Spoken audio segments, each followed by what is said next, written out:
Hi there. I just thought I'd do a little video, and this picture that I put up just now, I put up because it kind of relates to what I experience.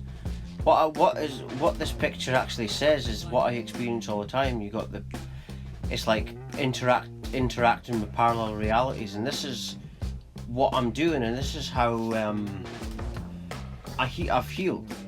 I mean, I had depression for 28 years, 32 now, hasn't been there since the age of 28, and what I'm doing is I'm using parallel realities to heal myself. And I've explained and how to do this. Every thought that we get is interactions from parallel universes and realities. That's how, when you actually meditate and observe your thoughts in meditation, you'll realize quickly that you're not the thinker. We are actually the receiver of our thoughts. We are like someone holding a walkie-talkie or something and receiving information, but we're the channeler. But then we are receiving it and making something of it, But that's how I cured my depression, because then once you start working with this in spiritual awakening, you're working with these parallel universes, and you're not identifying your thoughts as depression. See, we get told what to think and feel. This is how people are depressed in the first place. This is all depression. If you start to look at things like things are your guides, and you don't become your thoughts, you just observe them and you work with them and your feelings and everything, you have a different experience. Right? That's what happens. You have a much different experience. And all the difference between the two experiences is just a different way of looking at things. And this can cure women who have depression after giving birth. It's still a form of depression, any kind of depression, because the depression is just a perceptual state that makes you think that you're depressed. When you're depressed, what happens when you're depressed? You then tell yourself, I'm depressed now. But then once you're looking at everything as a guide, even if you're crying in this, if you start to look at everything as a guide, then that's what it'll become. Everything is how we choose to see it. It's all to do with how you decide to see the situation. You can decide to see the situation as a disaster, or you can see it as growth. And that's the only difference between me now, the spiritual awakened person, and the me before the spiritual awakening. And I want to move on, and similar, but I want to talk about ascension, and it relates to parallel realities. And so what I've learned from this journey, so many people talk about it, and people that are very ascended as well. And there's other people that talk about, there's a talk on YouTube with George Harrison when he talks about ascension, and he talks about how you go within and you follow the joy within you, and that's absolutely it. That is all I'm doing. And this, see what we're actually told, and how we get made to think, is we get fed that we must be like this, we must be like that. We don't get told to just be whatever we think. We're told what we should be. We're told to have an ice bath, or told to have do all this different stuff, whether it's spiritual things or whatever. But very few people will actually listen to their own soul. You understand what I mean? Now, I'm not saying these things aren't beneficial for you. These people, a lot of people that come up with great miracles, have healed themselves, and it's worked. I'm not saying don't try it. But what this path has shown me is all I'm doing now is I'm just following the bliss that's within me. And people say you shouldn't be in your comfort zone. This is what a lot of people say. I've got a different opinion. When I was very frustrated and trying to get somewhere in the world, it didn't work. The awakening showed me to just go within and go with the joy. And that's all I'm doing every day, is I'm going by what feels right to me.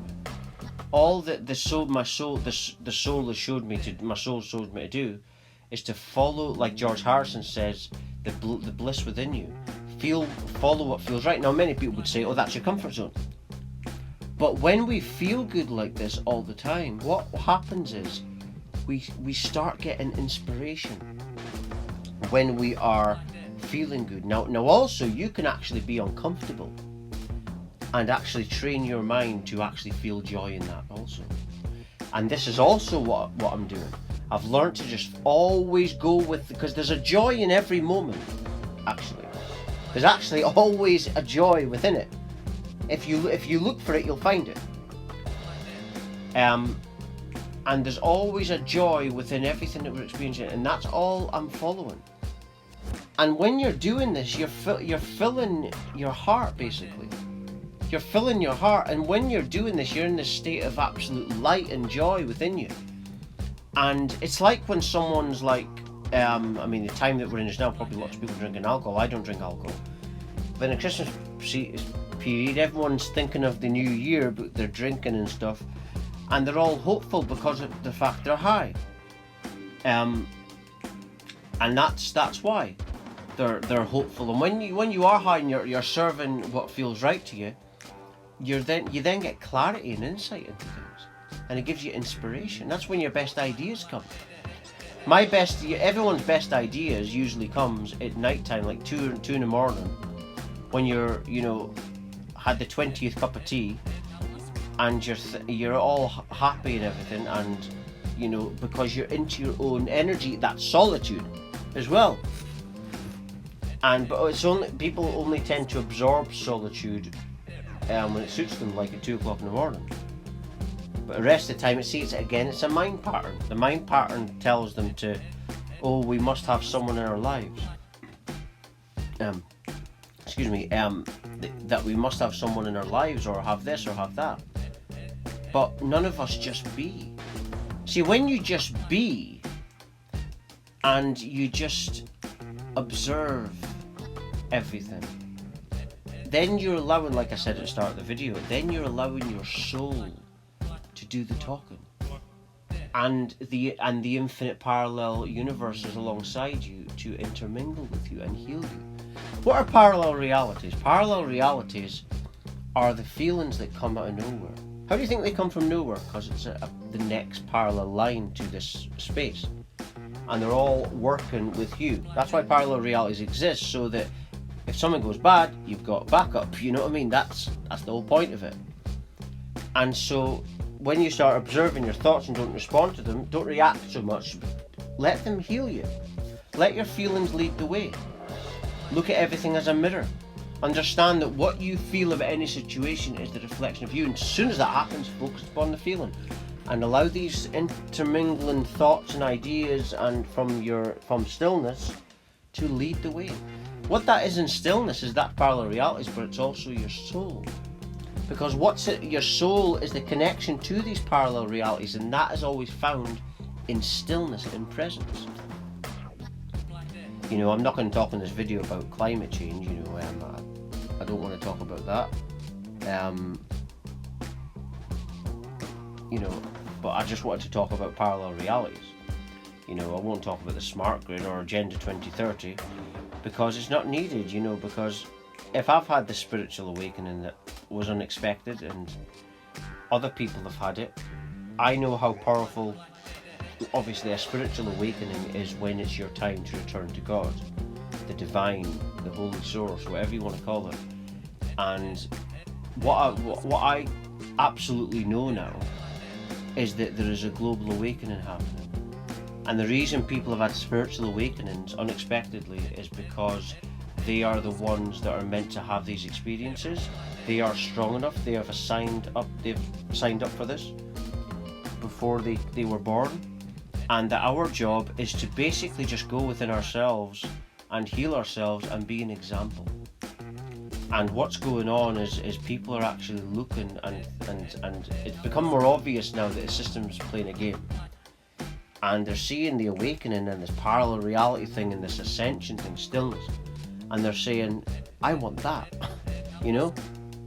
And like I said, I was watching this Buddhist last week on YouTube, and I didn't look for his video, I just saw it and it was there. I don't look for anything, that's a funny thing.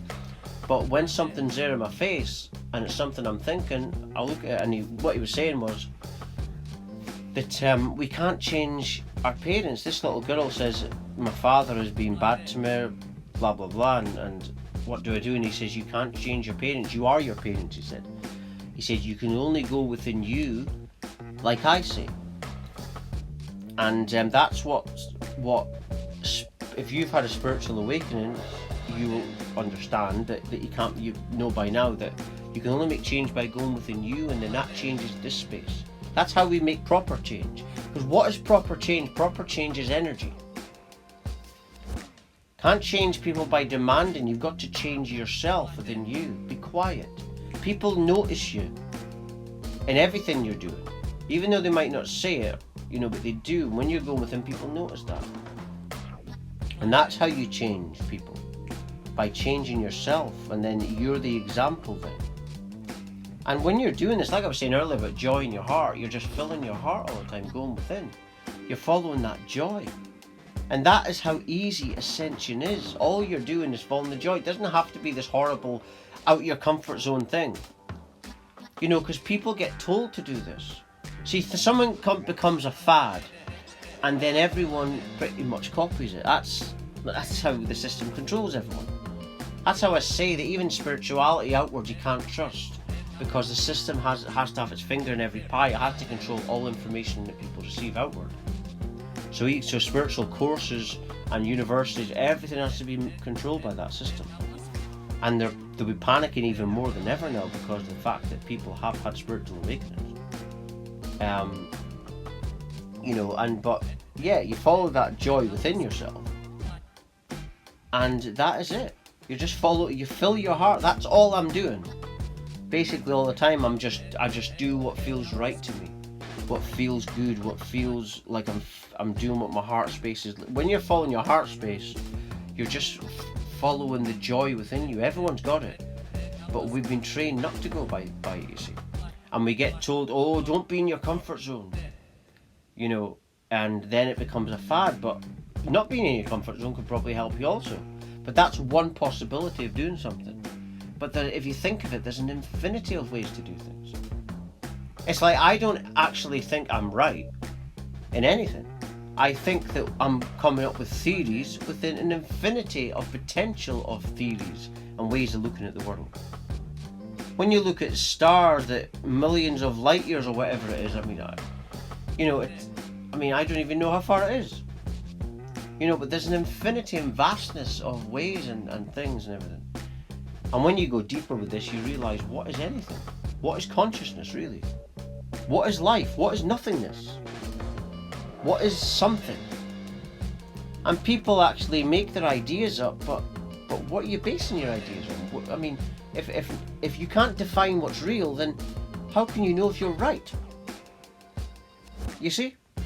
That's how it's so easier when you think like this. You just think, let it go.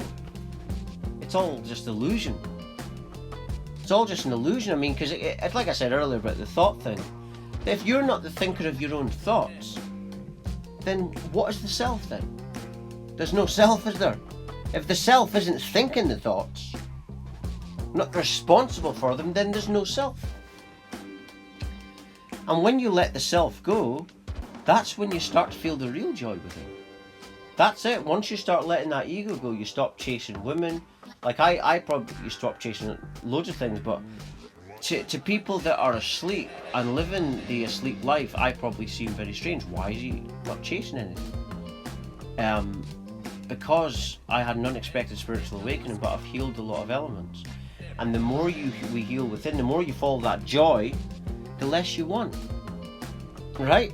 I'm just following that bliss within me, and that's all I'm doing. And it's hard at the start, but as you're going on it gets easier, and you become the more happier you become within yourself, the more you attract things. That's how you become abundance, infinite abundance, by going within yourself and just following that, what your heart space wants. You've suffered enough, haven't you? So stop the suffering. You've learned from the suffering, and now it's time to go within. But anyway, I'm just going to end it there. Thank you for watching. Thank you.